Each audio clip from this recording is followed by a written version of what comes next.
Hey guys, this is Paulio Jr. And today I just wanted to really um, give a huge shout out to SharkBites because actually recently our water heater went, and this was the old guy here. Um, so I had to run out and grab a 40-gallon Ream water heater. And the SharkBites really saved my ass because it just made everything a lot easier, even though the parts are a little bit more expensive. So replacing a water heater is really self-explanatory. It's not difficult at all. The biggest thing is really getting it in and getting the old one out and getting a new one in. But long story short, um, the fittings, these two guys, where the cold comes in and then where the hot comes out, um, were the old school fittings. And let's see, I think I still have them over here.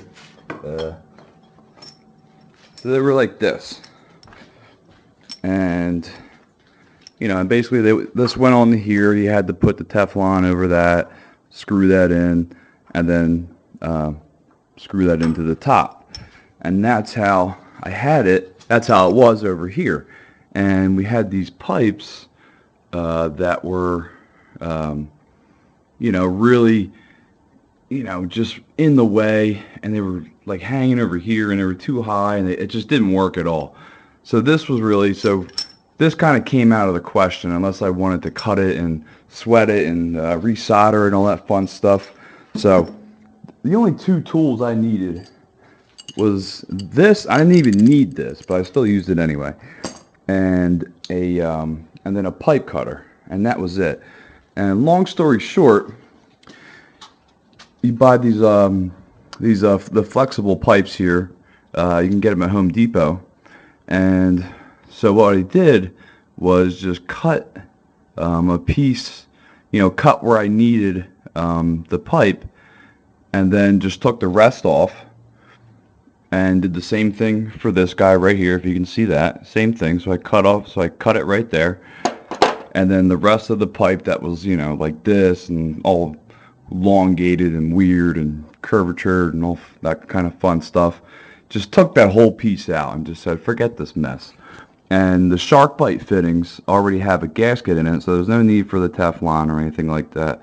So the little rubber gasket in there, that screws on, and then you can hand tight it a little bit more with with an open wrench. And then obviously with the SharkBites, all these do is just click in. That's it. Just click. This is a 3/4 inch pipe, flexible pipe, and that just clicks into that, and you're good to go. So the only thing you do with this pipe, so after you cut it, what you do is they have a sandpaper that you use where you kind of get it on the outside, and that sandpaper is actually called what the hell is it called? I'm sorry, the emery cloth. That's what they call it. Use the emery cloth to to sandpaper the outside, make it a little bit more smooth. And then there is another part that you do, and you can do it if you don't have this on your pipe cutter, is this before you actually attach this, is you do this anyway, is you just go inside the pipe and you turn this around inside of it, and it's nice and smooth, nice and easy for that to get on there. And to be honest with you, none of that is probably even necessary to get them on, but it's just kind of standard procedure, is using that cloth to sand it down, the emery cloth, sand it down on the outside so that fits over better. Same thing with that side. You put this inside the pipe, you turn it around a little bit, swipe out anything else that's in there, makes it very smooth and very nice, and then that's really about it. So I just really wanted to, even though I didn't show the installation, but just really consider the SharkBites, because it saves so much time. They are a little bit more money, but you're done in 2 seconds. And I just really wanted to advocate SharkBites in general. I use them in a different house as well. And then the water heater was this water heater was actually 2 inches larger than the other one. So it was really just a pain in the ass trying to cut the pipes and all that kind of fun stuff. And it's just not something, I'm not, an official plumber, so I don't do this stuff every day. But this made it so much easier. And then they even have stuff for gas lines, I believe. And this is really just something extra. Is we the big thing that the new one had, that the old one did not have, was this T-pipe down here.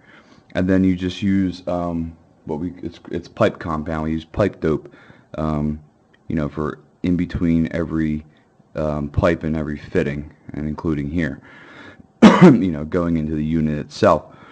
And before, it just had an elbow on the other one, and that's exactly what it was.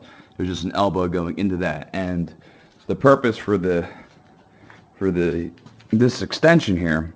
So there's an extension and then there's a cap, and that's for any extra, if there's any condensation or anything like that, it'll drip down here instead of going into the unit itself. So, and that's really it.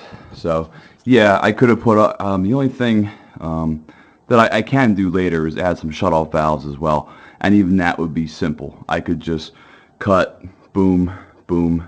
I saw a couple videos on it where you just cut, boom, cut what you need, boom, and then just put the SharkBite valve, right in wherever the hell I want.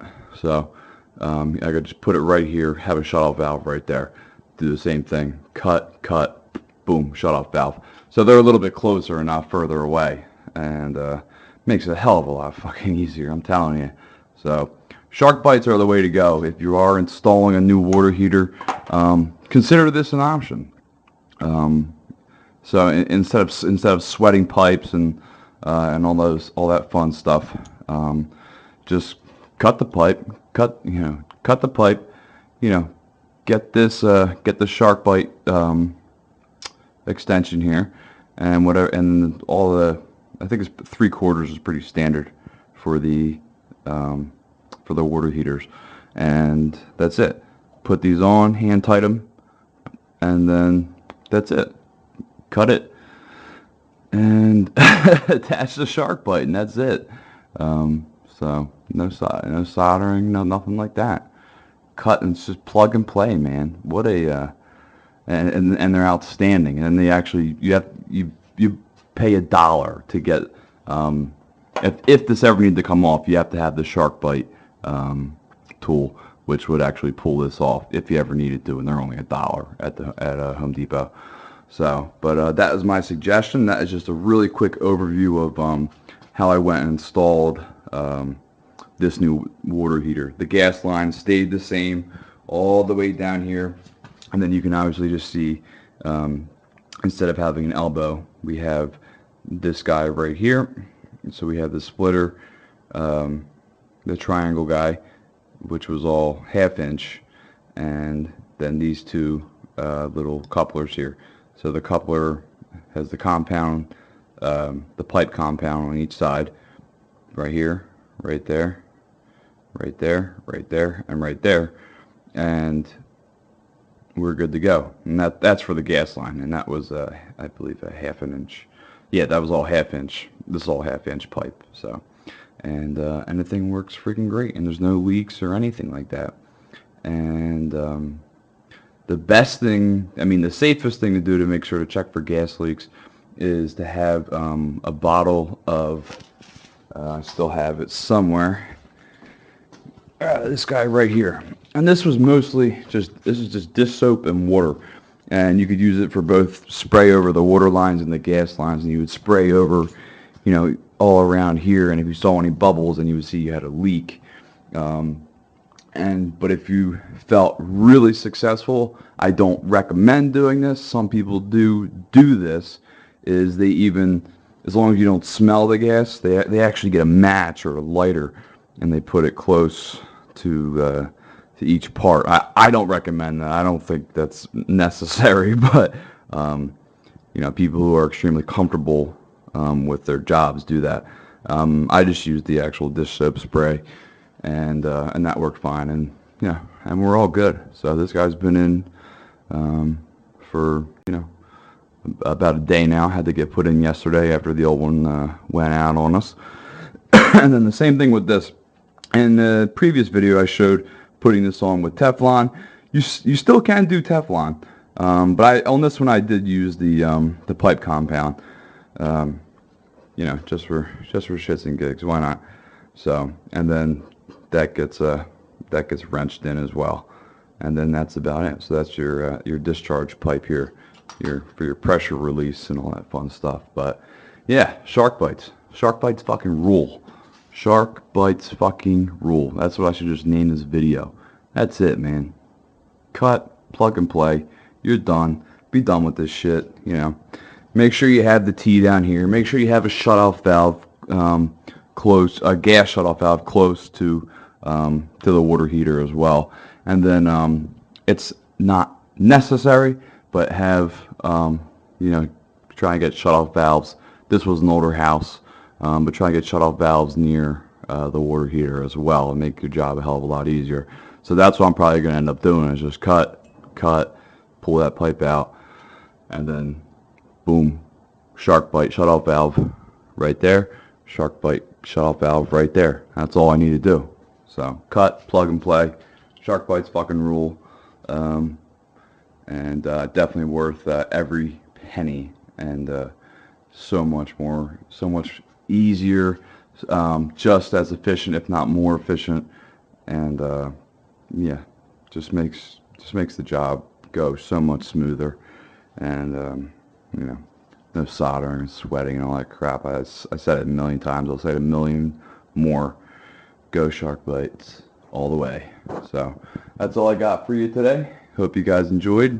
Nothing crazy, but just a kind of tip of the day here. So this guy kicks ass, man. This is awesome. So don't have to measure anything. Don't. This says it. This says it. It says it all. So they speak. The SharkBites speak for themselves. So big advocate. And that's all I got. Thank you for watching. Hope you guys have a very easy time in installing, if you have to replace a water heater or install a new water heater with existing pipes. So the SharkBites make it a hell of a lot easier. So hope you enjoyed. Thank you very much. Make sure you buy a discharge pipe. Make sure you have a T-pipe at the bottom for the gas line, and make sure you have some the pipe compound, and make sure you buy the SharkBites. So if you need the shutoff valve, and if you need the actual pipes themselves, so just makes life a hell of a lot easier. So thanks for watching, guys. Thanks for letting me rant. See ya.